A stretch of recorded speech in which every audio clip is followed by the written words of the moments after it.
Hi, everybody. Thank you for coming and welcome. We're on session 4 of our course tonight. So we've had a very busy August, and this is it. Although this is not goodbye. If you have any need for advice or support this year, next year, or once you start navigating through the high school years, feel free to contact me at any time. I'm around here. So yeah. So this is kind of what we're going to look at tonight. We're going to talk a bit about curriculum or no curriculum and what that is. Look at the assessment part of the home ed plan and a few things like setting up for success. What do you do when your kids are fighting all day? Yeah, you're going to have bad days too, but maybe not quite so many as when you're motoring them off to school, handling multiple grades, handling screen time, and then, any questions then. Okay, so let's look at choosing curriculum or not choosing curriculum. This is often a question that people don't even think about because they just assume, homeschooling means that the kids are around the kitchen table with textbooks and workbooks and mom's at the whiteboard in the kitchen, and it looks just like a classroom. That's what most people think. However, a lot of parents very soon discover that doesn't work in the home environment. Now, teachers, after about grade 4 and up, they have to start delivering curriculum via textbooks, workbooks, paper-based waves of curriculum because they're dealing with 30 kids. But you're not. I'm quite sure you're not dealing with 30 kids. So you do not have to choose paper-based resources if it doesn't work for your child. So I've read quite a few books on teaching methodologies and vocabulary, and curriculum basically means any item, any person, any experience that a person learns from. Although most people think curriculum comes in book form, but it's not. Curriculum can be anything that your children learn from. So it could be all these things. It could be, I'm not going to read them all, but this whole list here is your curriculum when you home educate, because you don't have to do what a school does. You can do things much, much different. And these things are actually better for kids just because they're so experiential, especially the younger grades. Up until age 13, kids really learn through doing, through experiences, and play. Play is a big one. And these are ways to learn, really good ways that really sink in. They also stimulate those brain connections very well too. So you may ask, well, what do kids do all day? If we get done homeschooling within an hour, what do? Well, they just extend their learning, although we don't think of it as learning. But again, it's more extended curriculum. They may curl up with that novel that they've been reading. They may play with each other, with the neighbor kids, with community kids at play dates, other home ed kids. They may game, either board games or video games, have to do chores. I know in our family of 5 kids, we had a pretty messy house if everybody didn't pitch in. So chores were a big part of their day. Field trips, going on field trips during the day, to parkour, to the park, to a lesson at a museum. Those are all good things. Or travel. Cooking can be a very big part, and cooking doesn't have to start at high school or junior high. You can incorporate cooking and baking from kindergarten on up, and you can also claim your grocery receipts for reimbursable home education items. And no, you don't have to include the recipes. Absolutely not. The government's gonna not really care about that. Crafts, projects, volunteering, running a small business for older kids is really, really good. And just plain exploring what they want to explore. And like I said, they do have some sibling conflict, and I always put that under the learn problem solving and work as a team outcome on the home ed outcomes. And we cover that every year. So kids, they do a lot all day. One question we always get is, well, if I have to entertain my kids all summer holidays, what am I going to do when we're homeschooling and they're only, busy 1 hour a day doing schoolwork? And we always tell parents, if you get into the habit of not being the entertainment for your kids, encourage them to own their time, own what they want to do, have some parameters, like they have to clean up the messes and things like that, but definitely give them the message that you are not their chief entertainer. We too often get that from society. We parents take it on. Summer holidays comes along and the ads on TV say, how are you going to keep your kids busy all summer? And I'm like, well, why is that our job? That's kids' job to entertain themselves and find things to do with their time. So I wrote 3 books while I was homeschooling my kids. I was not chief entertainer. They had to find something to do. If they couldn't find something to do, I would assign a chore and they'd quickly find something to do. And if it was messy, they learned to clean it up. I had to nag them a bit to do that. But when kids are under age 13, you really have to do that. So you're not entertaining. You don't have to worry about entertaining them all day. They can learn to own their time and own their activities. Now, let's say you do want to use paper-based curriculum, okay? We were unschoolers, so up until high school, I have no idea what's out there for curriculum, and I'm sorry I can't help you with that. But there's a lot of Facebook groups that share their favorite curriculum. Kathy Duffy, which is CATHYDUFFY, she runs a fabulous site where she reviews curriculum of all types. So there's quite a lot out there. There's so much. If you go to a curriculum sale at a conference, you will be overwhelmed with the choices out there. And I just want to say, don't feel overwhelmed. Just pick something that looks kind of like your kids will do it and then go with it until it's not working anymore. That's why there's a lot of curriculum sales in January, in May, because people sell what doesn't work for their kids. That's not to say it's not going to work for your kids. It's just it didn't work for their kids. So you can pick up lots of new curriculum all the time for very, very cheap and try it out, see if it works. It might work for one of your kids and not your other child. That's okay too. There's lots of different curriculum. We try and advise parents, just start with a library card. There's lots of great books in the library for kids. And there's lots of worksheets and things to look at on the internet. We kind of put together this website during COVID when parents were scrambling to keep their kids busy during the early days of COVID. And it's kind of a giant list of things on the internet as per grade.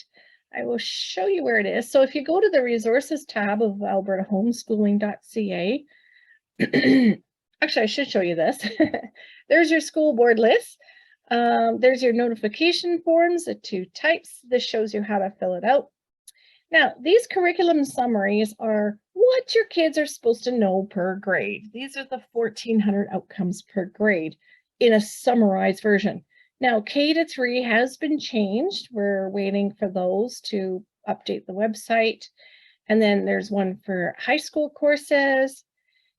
These are the full detailed targets. So if you want not the summary, but just every outcome. If you want to follow the Alberta programs of study with curriculum, you can find lots of ideas here. These are sample home education templates. And these are free curriculum. So things you can pick out. These are all the freebies from ADLC, which closed. So grade 4 to grade 9, language arts, same with math, science, and social studies at junior high level. You can follow these curriculums. What they are, let's go into grade 9 science, for instance. Oh, it downloads. So it's the 15 most important topics for grade 9 science. And it's 15 workbook style booklets that teach the concepts and gives a few practicable examples. Now, if your child needs more, obviously they probably will with math, you can find more on the internet through Khan Academy. So they're kind of helpful that way. Let's see. Yeah. So for example, here's Science 9. Although it says lesson 1 to 5, lesson 1 to 5, lesson 1 to 5, it is the 15. Ignore the weeks because it really should be over 15 weeks, but ignore that. And it is the 15 most important concepts in each subject, each grade. Okay, so which is kind of good. Let me go back here. And then, okay, so curriculum reviews. Here are some good curriculum review sites if you're interested. These are popular curriculums for grades 1 to 9. For math, this is what a lot of people like. And they're so different. Jump math is so different from Saxon. It's up to you what works for your child.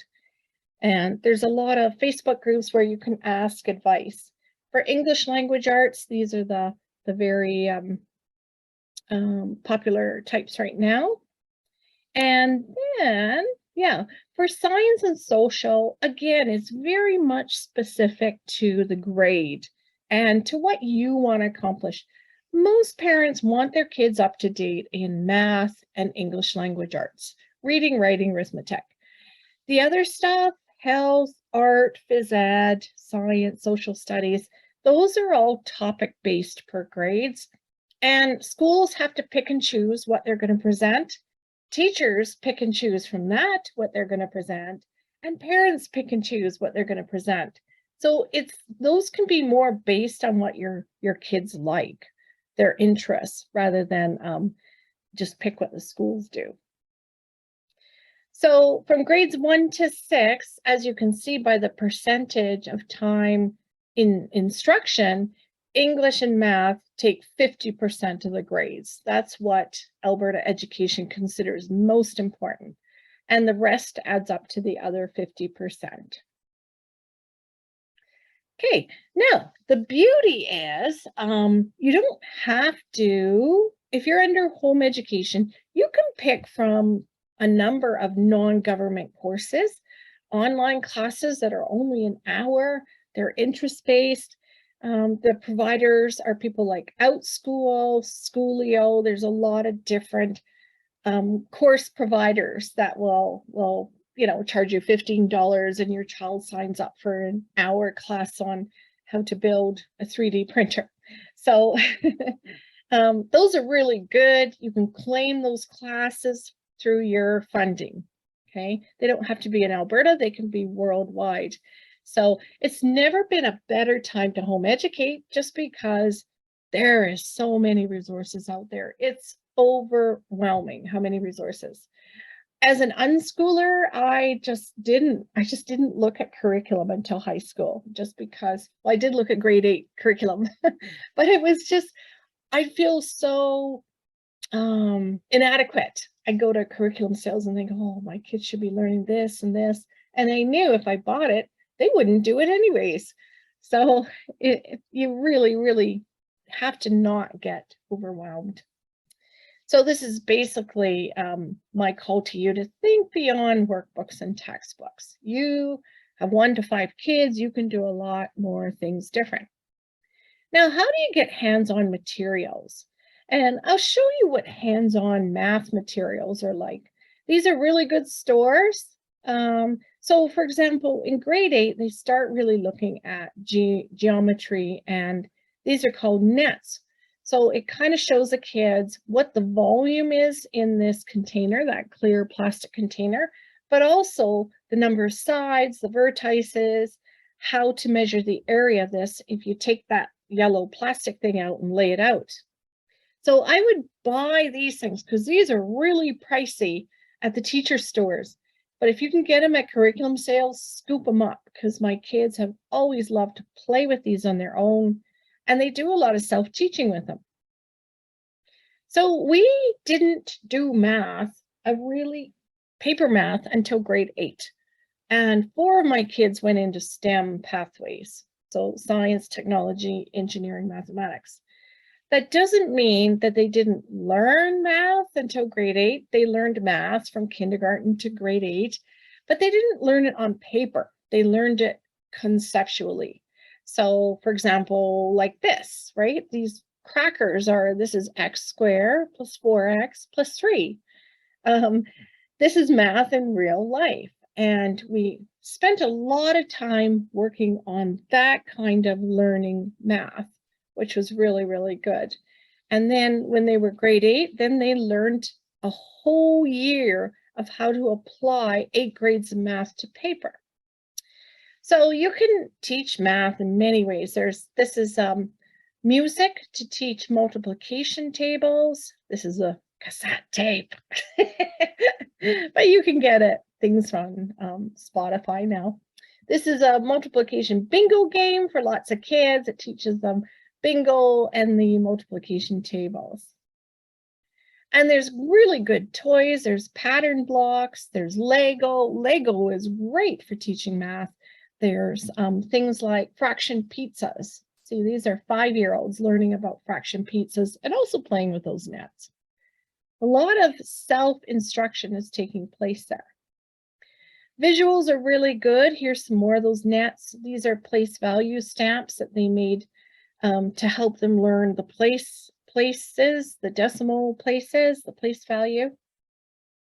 And these help them learn rolls, slides, turns, flips, geometry, just plain old blocks. Now, these are examples of teaching math in real life. I got these from the internet, but look at this. You're probably not going to paint this on your floor, but you could probably make something like this that's really cool out of plastic. And it shows the degree of the angle the doors open. This drives home the abstractness of math, right? If you have your kids grow a garden, teaching them what the perimeter is versus what the area is. Very simple there. These are measuring cups that teach whole, half, thirds, quarters. Really interesting. More pizza things.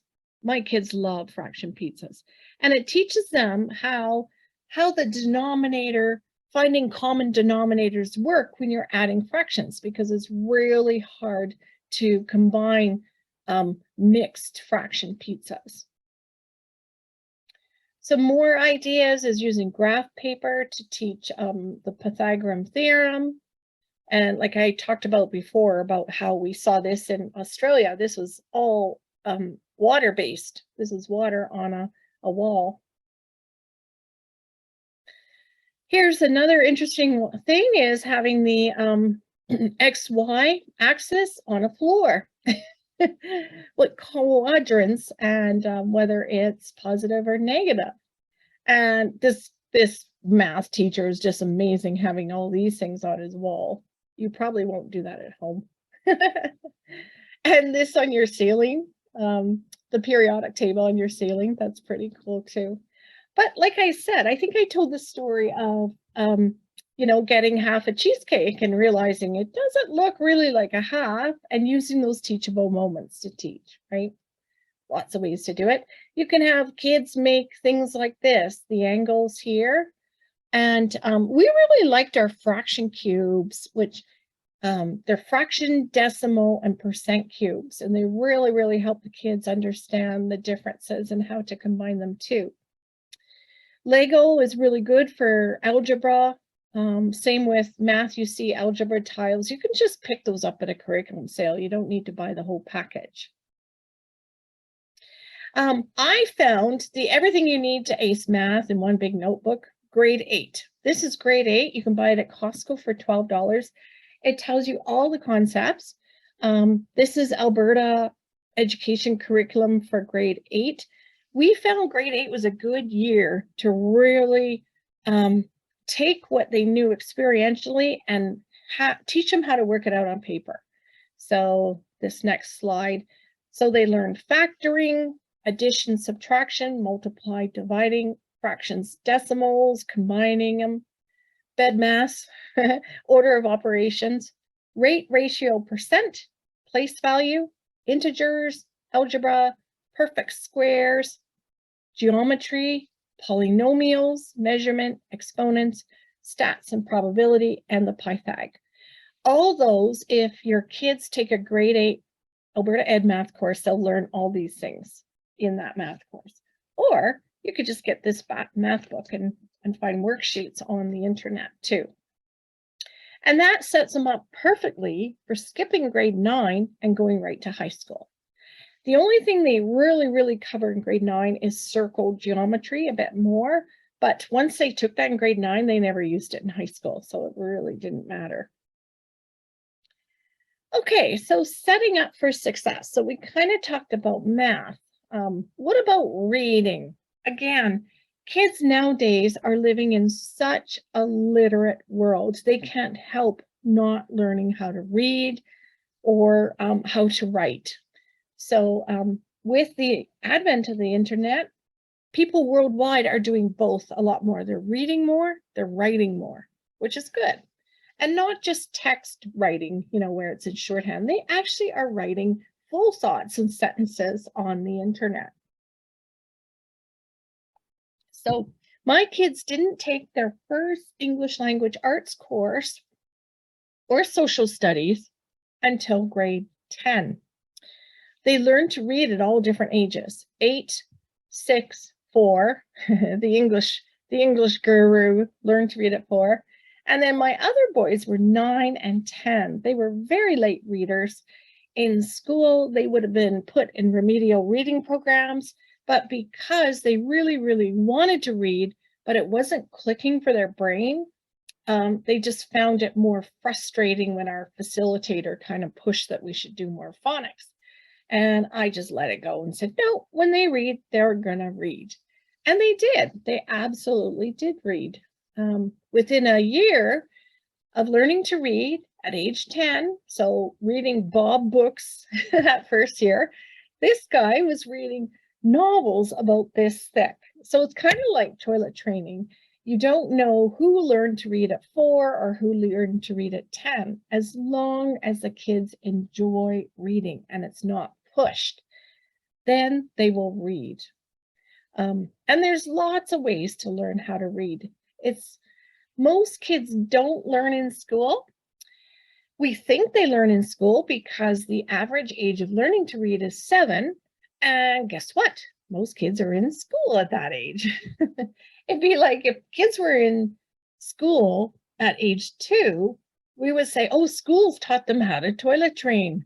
Well, no, they just naturally do it on their own when their body parts are working together. So it's not fair to say kids have to go to school to learn to read. Most kids learn to read when they're developmentally ready. The beauty, oh, here's that book that he was reading within a year of learning to read. The beauty about home education is kids can read everything they want to read, whether it's graphic novels or gaming manuals or novels or Jane Austen. It doesn't matter. Let them read whatever they want to read. And they will read a lot because they have a lot of time on their hands too. Now, what about writing? Okay, this little guy can't really spell, but he sure can spell now. So this is kids learn to write when they read. They often have to have a passion to say something. And I wouldn't worry because this is a grade 12 workbook, they're still learning how to write the 5-paragraph essay. So if you encourage your child to write whatever they want to write, whether it's grocery lists or a letter or an opinion piece, it doesn't matter. It's all good. Just encourage them to keep writing and don't correct them. Now, science and social studies, like I said, is very topic-based. If your child went to school in Newfoundland, they get different science and different social. If they went to school in BC, same thing. It's not universal like English, writing, and math. It's very much topic-based, and you can pick it. There's lots of hands-on ways to learn science. You can learn social through movies, through kits, through traveling, through reading books, especially kids' books in the library. Whenever I go on a trip now, like the year I went to Peru, I went to the kids section in the library because they're quick reads, and it gives you all the important things of what to see when you're there, why they do things. It's a really, really quick read, unlike a Rick Steves travel book or something like that. So there's lots of ways to learn science and social studies. Here's what we did too. We turned our living room into kind of a timeline. So over in this corner, which you can't see, was the start of the Big Bang. And then over in this corner was the dinosaurs. And then everything in Europe happened on this wall. And I want to take it down because I'm done homeschooling, and my kids won't let me yet because they love it. They absolutely love that. So kind of weird. We also have a big wall, laminated map on the wall. So anytime something happens in the world, the kids learn geography this way. We go there and point to where something is, right, on the wall. So we say, oh, Ukraine is here, Russia's here, look how close they were. They used to be one union before. Now they weren't 30 years ago, and now Russia wants them to be. So it helps them really understand the placement in the world and the economics. So my kids didn't really do a formal social studies until high school because they needed credits. And that's where they learned more political ideology. Before that, social studies is more about learning about countries and governments, systems, and of course, Canada, Alberta, and civic government. But you can do those things too. We have 2 elections coming up in the next year. Great way to teach your kids about government and democracy and all those good things. We bought a pass for the Science Center because at the old Science Center, they had a lot of really cool things for younger kids.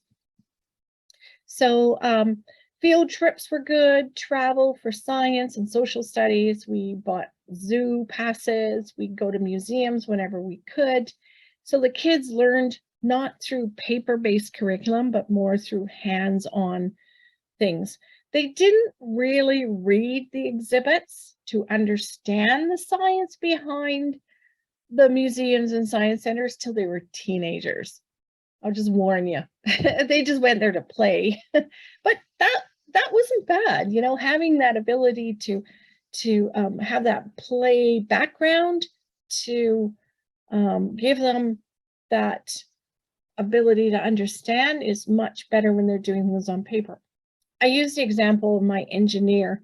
When he was 2 years old, he'd like to lay on his stomach and push those little door stoppers, you know, those things that had a coil on and they go twang. He loved that. He would spend an hour just putting that back and forth. And then he emailed me when he was 22 and in engineering class, he was in a sound oscillation class, and he said, yeah, I remember when I used to do that. I had so much fun. And here and now, I'm actually studying sound oscillations in my class. So everything is learning. It's good. Gaming also teaches too. The kids can learn so many concepts through gaming. Absolutely. I'm going to take this opportunity to show you my blog, where I have a really good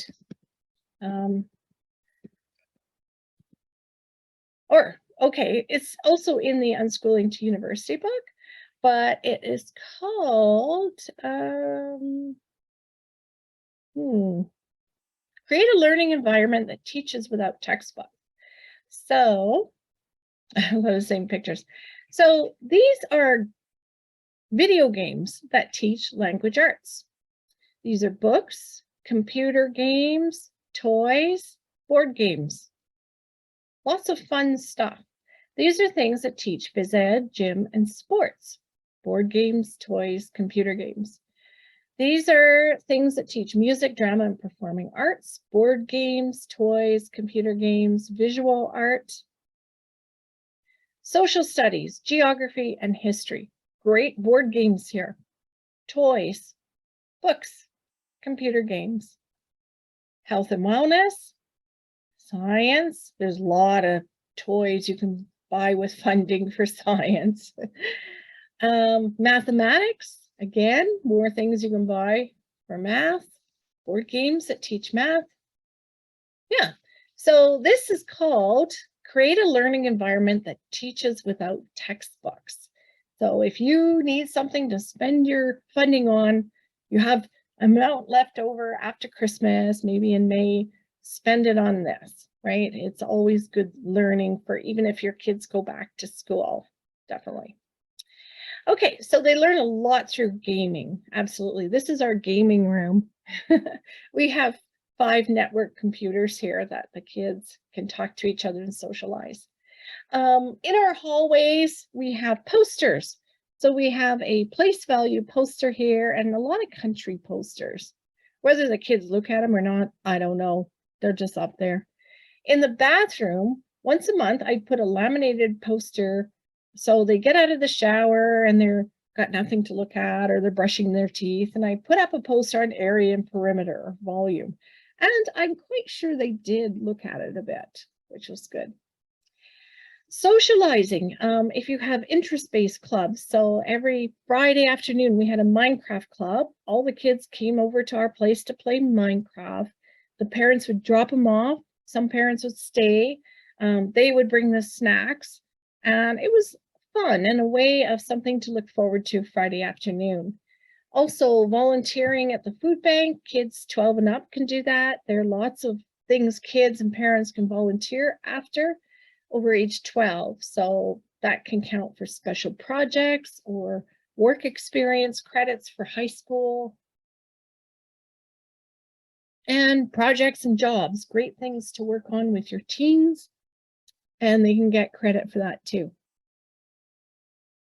Okay, at this point, any questions on curriculum ideas? Okay.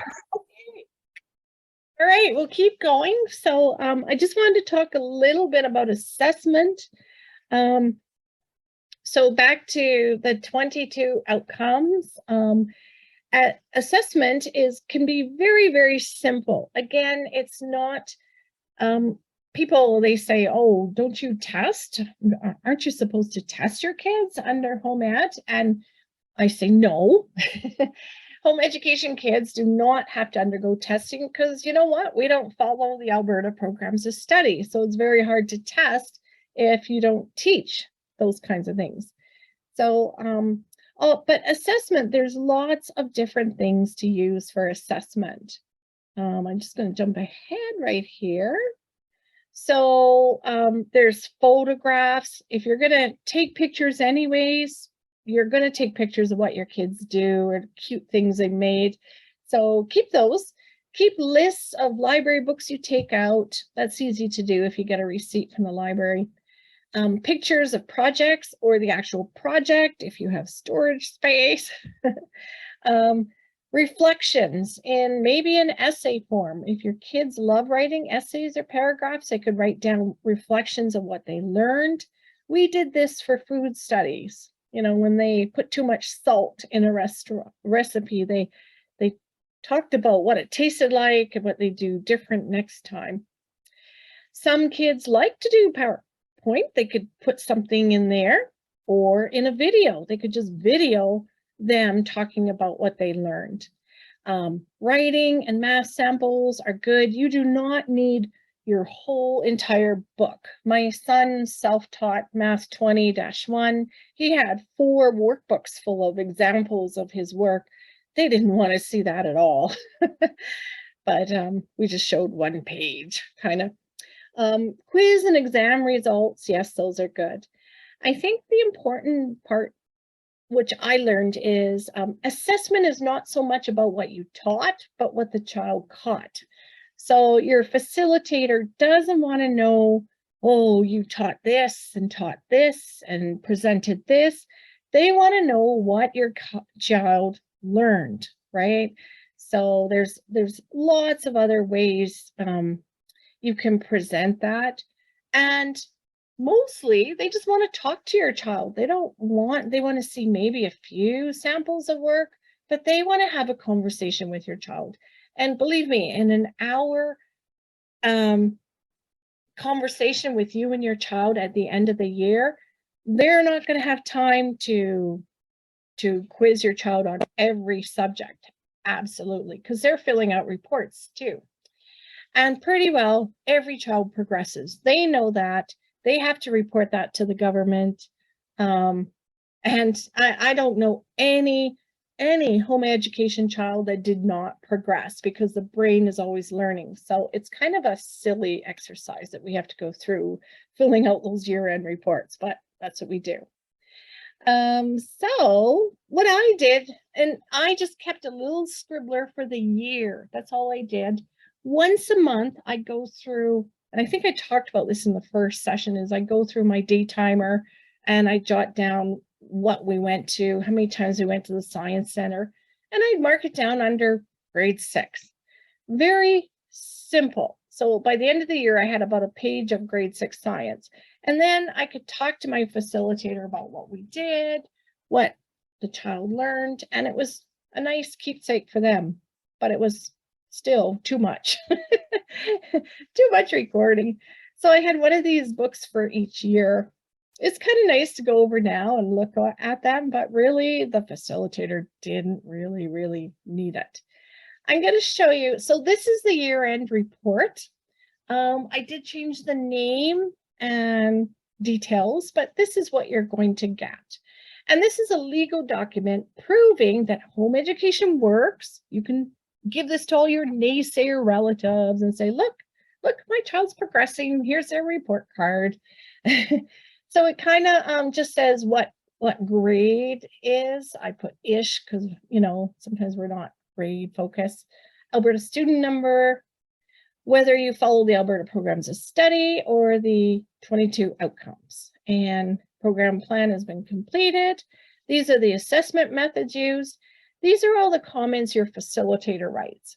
Okay, so just general what the child did, what they did in social studies and English, what they did in math, what they did in science, and then it's signed by the teacher and the supervising school name, and the teacher basically says, yep, in my professional judgment, the goals of education have been achieved and is eligible for the next grade. So this is what I took from grade 9 into grade 10. So I had 2 of my kids go into grade 10 in a school from home education for 9 years. This is all we had for a report card, and it was a big public school in Calgary, and they took it. And they just put them in the classes we picked for them. They were all -1 classes at grade 10 level. Same with the other child. There was no testing. There was no problem just slotting them in. No problem at all. So that's what you want. You do want to keep these every year, definitely. High school is a bit different. Now, like I said in the first session, high school is course by course. It's not grade focus. It is kind of grade, but not that way. You would have to put together a course proposal. Let's say this one, Social 30-2. Put together a course proposal, 1 page. Do the course. Keep all the work, the essays he wrote, some of the textbook questions, some exams, put that in and do a course summary, put it all in a duotang and give it to the facilitator. The facilitator then takes that back to the school board, asks a content expert employed by the school, and they get funded this year to do this. So this is good. This is going to grow. Yay. And they will say, yep, it looks like they met all the outcomes of the course, or 70% of the outcomes of the course. And then the parent gives the mark, or the student gives the mark. And the facilitator says, yeah, I think the mark is justified.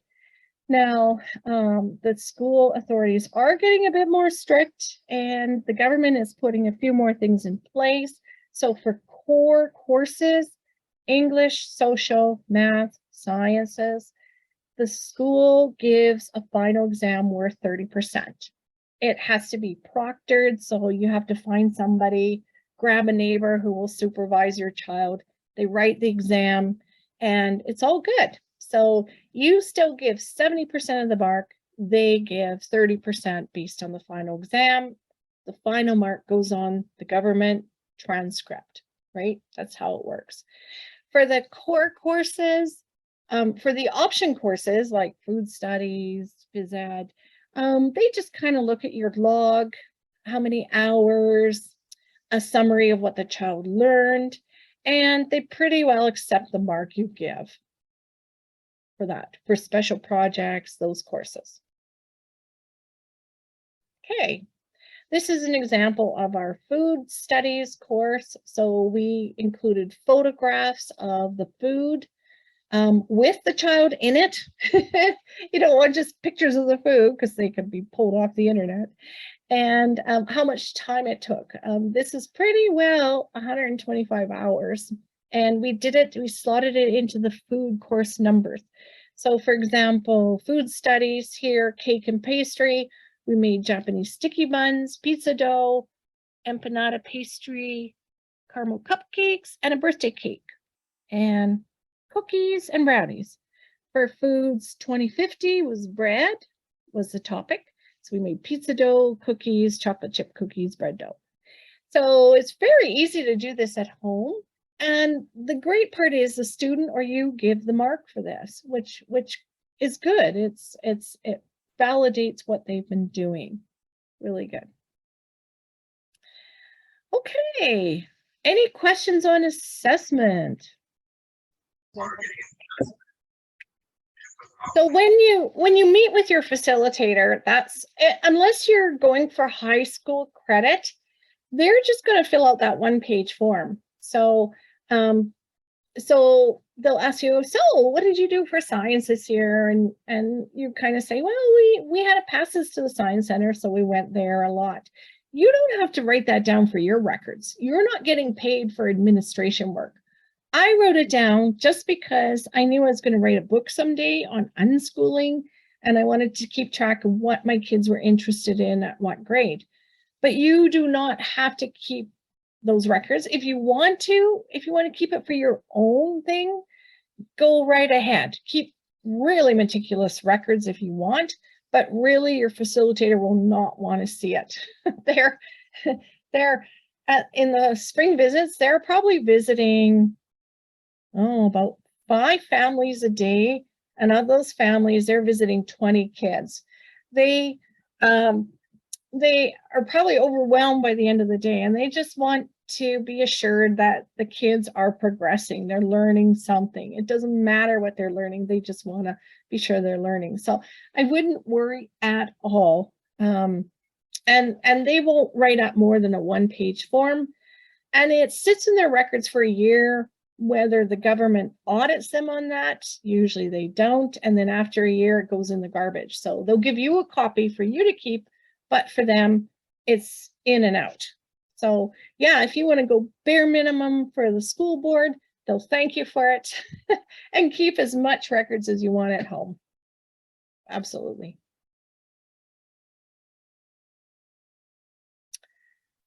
Okay, so I think I talked last week a little bit about how much time it took, which wasn't very much time. I'm not going to do this again. A lot of home educators never finish what they set out to do for the year. A lot, the weather gets nicer in May and it's like, oh, the kids don't want to do anymore. I feel like quitting for the year. A lot do quit for the year and then they just start the new grade in September. And those kids keep on learning. So it's so much funny to watch, parents scramble during COVID on learning loss and how kids miss so many months of school. And we home educators think, oh, wow, we're way more chill than you guys are. And, and we know our kids keep on learning. But, we can't have you guys know that because, yeah, but it's very much. And we know our kids learn all through summer, whether we're teaching or not. They go up a grade in their reading because they read so much more. It's fantastic. So if you don't get anything done by the end of the year, don't sweat it. Absolutely. I think this sums it up really well. I got this off the internet, but it was kind of cute. Sunday's homeschool mom. This week we're going to do experiments. We're going to read these 7 books. Let's do an extra math lesson or 2. And we'll get our sports practices and a house cleaning day. Yay! And then Monday mornings, homeschool mom. You guys all go do some stuff while I finish this coffee and this email. That is real life. We set out with the best intentions and people get sick. We get sick. We have company. We have a new baby. We go travel. We get an opportunity to travel. Life happens and our best laid plans just don't happen. And you know what? The kids keep on learning, absolutely learning. Okay.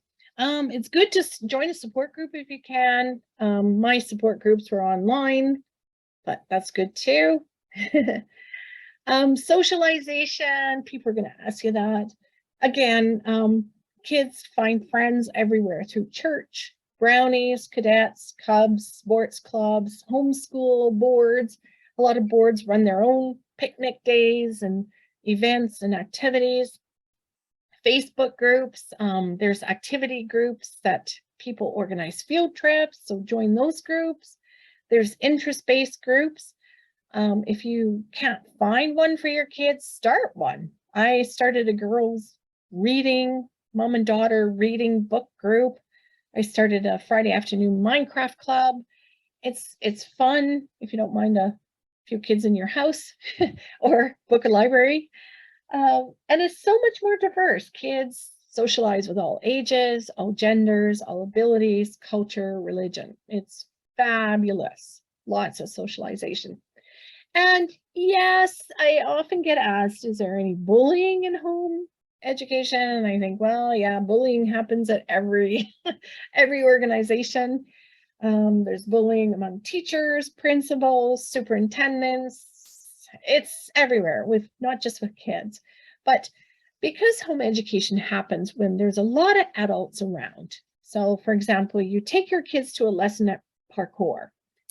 There's parents waiting for their children. There's adults around. So a child doesn't have to wait all day until they come home at 4 o'clock from school to tell you that somebody's picking on them. You're right there. They can come talk to you in 20 minutes. And usually parents are really good at helping the kids sort things out if there's a conflict. And I liken it to this tree. This tree, if you don't stake a tree when it's young and protect it from the winds, it's going to grow up pretty gnarled and bent and out of shape. But if you protect it when it's young, shelter it, it grows up straight. So now it can withstand the winds of bullying and everything else life throws at them. So yes, there is nothing wrong with protecting kids from the effects of bullying when they're young. Bullying does nobody any favors. It doesn't make kids stronger. It produces gnarled trees. So, and we're always in plan mode. So probably about May, June next year, you'll start planning for, oh, what are we going to do this year? I always ask my kids every June, what do you want to do this fall? Do you want to go to school? Do you want to try online? Do you want to continue unschooling? And they all make a decision of what to do, which is kind of nice. Some people are really organized. This is somebody's lovely homeschool room. They have table and chairs and bookcases. You always need lots of bookcases for books, for projects, for things that are drawing and painting. It's really, really handy. I picked this for my kids. This is all I've ever used for all their kindergarten to end of university paperwork, the admin work. So transcripts are in here, diplomas, diploma exam results, report cards in the early years are all in here still. I have to clean it out this year. But it helps to have everything in one place, kind of student loan applications. But you have to find what works for you, right? Some people never have a room like this. Our whole house looks like that. And again, this year it's not going to, because I'm done and I'm going to have a nice, clean, well-decorated house again. Yay! Contracts are good. So I think I have a contract in the Unschooling book on, what your goals are for the year. If you outline your goals, the kids outline their goals, and see what you, and then both sign it and then say, okay, this is what we agreed to this year. Yes, you're going to have days where your kids aren't going to want to do the work. They're going to fight with their siblings, but you're going to have those days if they go to school too. You'll have a lot more of those days if they go to school because you have no control over what you can let go or not. So I found it's sometimes easier to change the environment than another person. If you want your kids to do an essay and they're resisting, you know what? There's nothing wrong with giving up for a week or a month and coming back to it. Remember, you're building the relationship, and that is most important. They're always going to learn how to write an essay, but this is what's important. So changing the environment so that people do what you want to do works. So adding more bookshelves, subtracting, making sure that nobody turns screens on in the morning when you're trying to get out to a field trip. Substitution. So if your child doesn't want to write an essay on Jane Austen, how about an essay on something they do want to write on? Change it up. They don't want to do work at the table. They can go do work in their bedroom or outside in the hammock. And simplifying things. Keep it simple for you. Keep it simple for them, for your family. It's got to work for your family or it's not going to work. And remember, kids, they get their abstract thinking skills. That prefrontal cortex kicks in around age 12.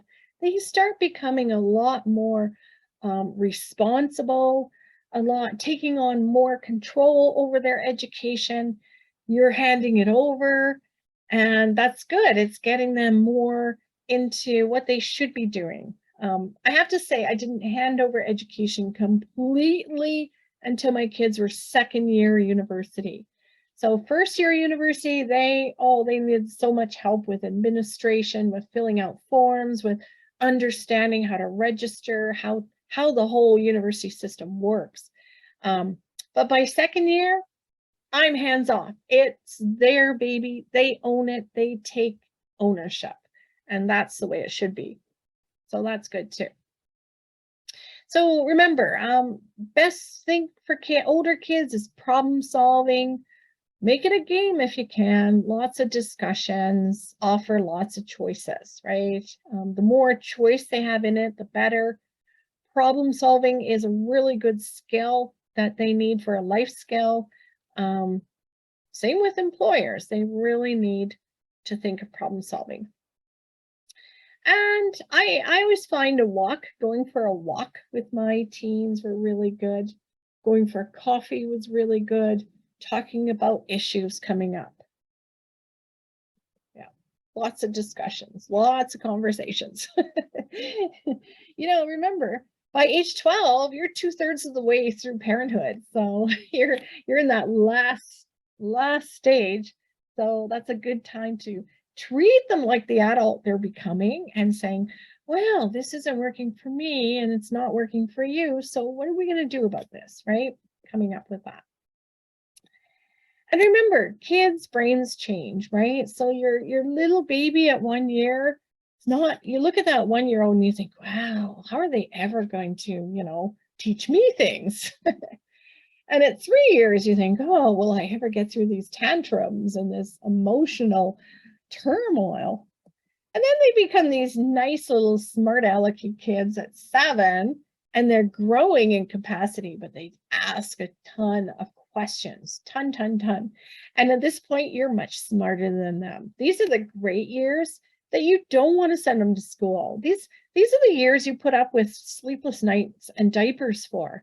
These are the fun years where they think you're so smart and they look up at you and they want to try everything and they want to do everything and explore everything. It's just fabulous, these years.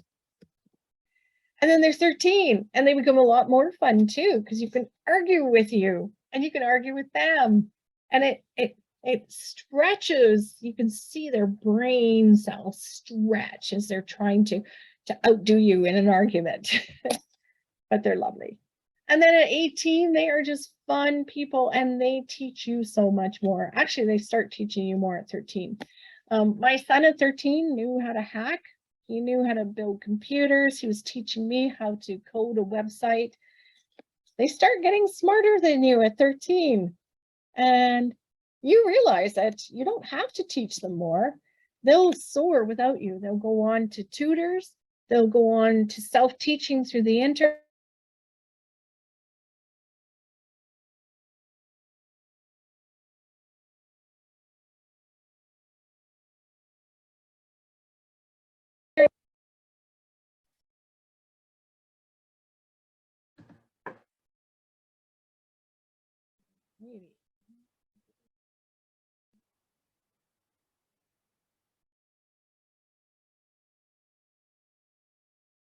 Okay, welcome back. Sorry about that.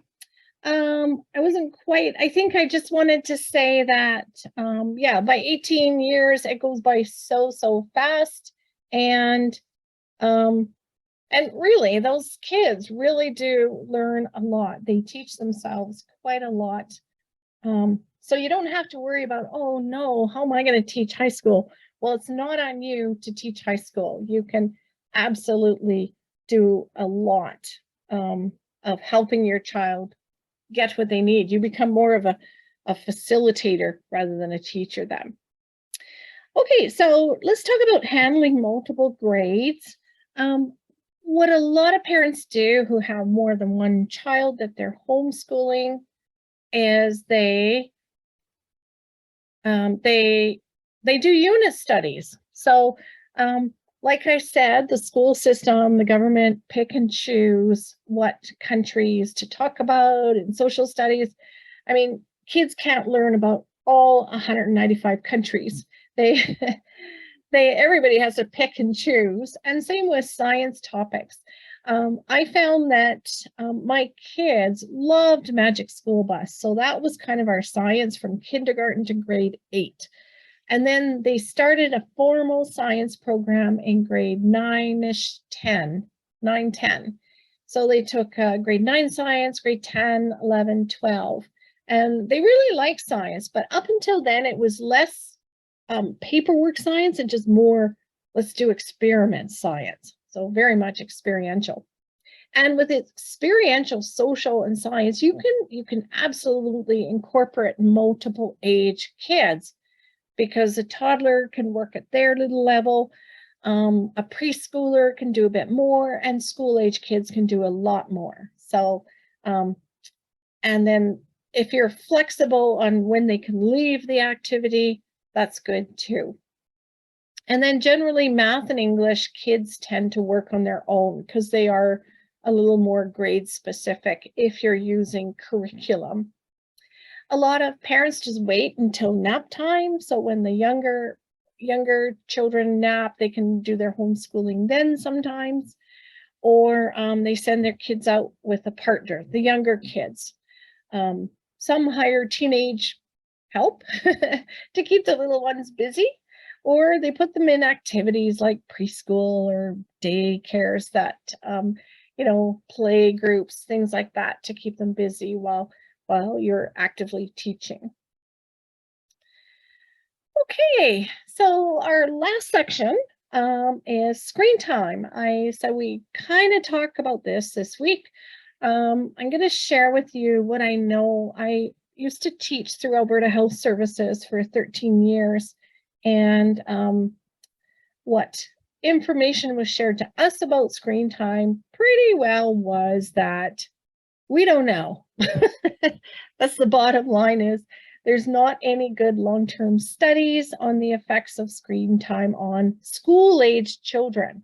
Now, younger kids, like under age 5, which you're mostly past, screen time does affect kids in their language development if their parents and their family don't talk.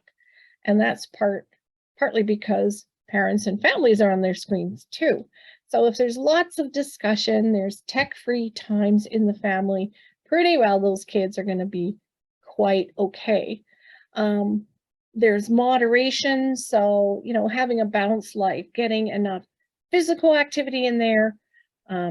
So we say some social activity with friends, spiritual activity like church or yoga, or financial activity like a job, family activity like family dinner every night, mental activity, so something to stretch your brain, maybe Wordle, and hobbies and leisure. So having a balance of activities in life. So in our house, we tended to use screen time as a filler time in between other stuff. So if we had to get out the door to the dentist, the kids would use screen time until everybody was ready, kind of thing. So in between things, we used screen time. But there's lots of ways to set limits. There's a continuum of families that don't set any limits. That was kind of us. And other families who have very, very strict limits. And it doesn't matter where you are, it's what works for your family, right?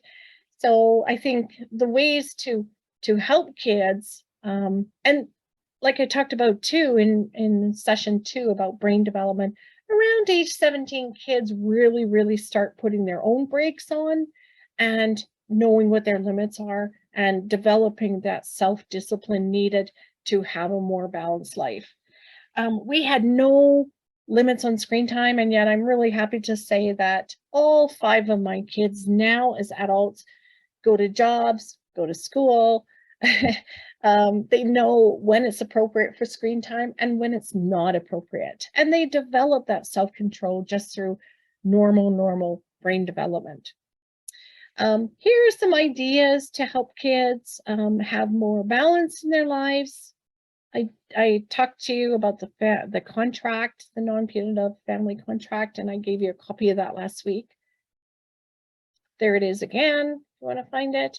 But it's kind of whatever. It's the child agrees, the parent agrees, they all agree. And it's kind of neat because everybody has, their part to play. What the research is showing is that addiction really doesn't happen in families where there's healthy family interactions and nurturing and warmth. Addictions tend to be in families where kids are experiencing a lot of adverse childhood experiences. And those experiences can cause brain impairment in the way the neurons interact with each other or not connect, and that can cause addictions later in life. And in normal families that are nurturing, sure, screen time can be a bad habit, but those can change anywhere in 3 to 21 days. That's what the research is showing now, which is a lot different from addictions. Addictions is they really, really can't stop. And it's important to know that children's lack of self-control is a developmental stage. It's not addiction or brain impairment in most families. Okay, so what if they play video games all day? This is my group. I chased them out of the house to go outside and get some fresh air, and they're playing their video games through our patio windows, about an inch of glass there. So you have to investigate when things go quiet. Very much. So, like I said, the research shows that if kids don't have a lot of adverse childhood experiences, there's rich language and conversations in the family, there's tech-free times for adults and kids, there's exercise, they have social meal times, and they practice healthy sleep hygiene practices. Generally, they'll be able to handle gaming and computers and internet in healthy ways as they grow up into adults. Now, gaming does have some positive things. It gives skills that lead to STEM careers in programming, engineering, and cybersecurity. They teach skills like problem solving, creativity. Look at those costumes, eh? They help make them. Innovation, coding, math, logic, and design. So there's lots of good stuff. It teaches executive function or self-control by spanning their attention, giving them planning, organizing, patience, critical thinking, and emotional management. Video games teach coding. There's ways you can mod games. Kids practice that all the time. And it builds people skills. When they have to work together as a group, it builds empathy, competence, connection, autonomy, teamwork, cooperation, communication, and conflict resolution. But age appropriateness is a key, so you have to decide what games your kids are going to play, right? And I think it's such a dearth of, there's no girls in gaming right now. I talk to my daughter a lot because she's a gamer. And she goes to the university gaming club, and out of 100 kids there, there's only 3 girls, which is kind of sad because if games teach all those skills, girls need those too. So you got to wonder, is it biology or do we socialize girls not to do that? And she thinks it's socialization. So yeah, so and you see it out there in society too. These are some ads for some STEM camps, right? The boy is doing, the girl is watching, right? Here's another STEM day camp or sleepaway camp, I can't remember, but there's 7 boys here and 1 girl. What does that tell girls? That they're not invited, right? So girls need to see good role models of gamers there. Okay, so that's pretty well what I got for addictions. So again, bottom line, in the healthcare community, we don't have any good long-term studies yet on effects of screen time on school-age kids. So keeping a family healthy, having lots of tech-free times is probably best ways to balance. And I talk about the benefits quite a lot. Yeah, these are all art projects of my kids. But the kid I worried about the most, I swear, he was 7 years old here, and he got a Nintendo 64, and he played like 12 to 15 hours a day. He loved it. So, so he became an engineer, and guess where he's working now? Still loves it. So it does serve them well. So there's lots of research out there, but again, it's always changing. So moderation, I guess. Okay, so that's kind of all I had for the course. I want to reiterate that you got this. Anytime you're feeling like overwhelmed or inadequate, feel free to watch the videos again. They'll be up there for years, and feel free to reach out and contact me. This is not goodbye. So any way I can help, I would be happy to. So any questions?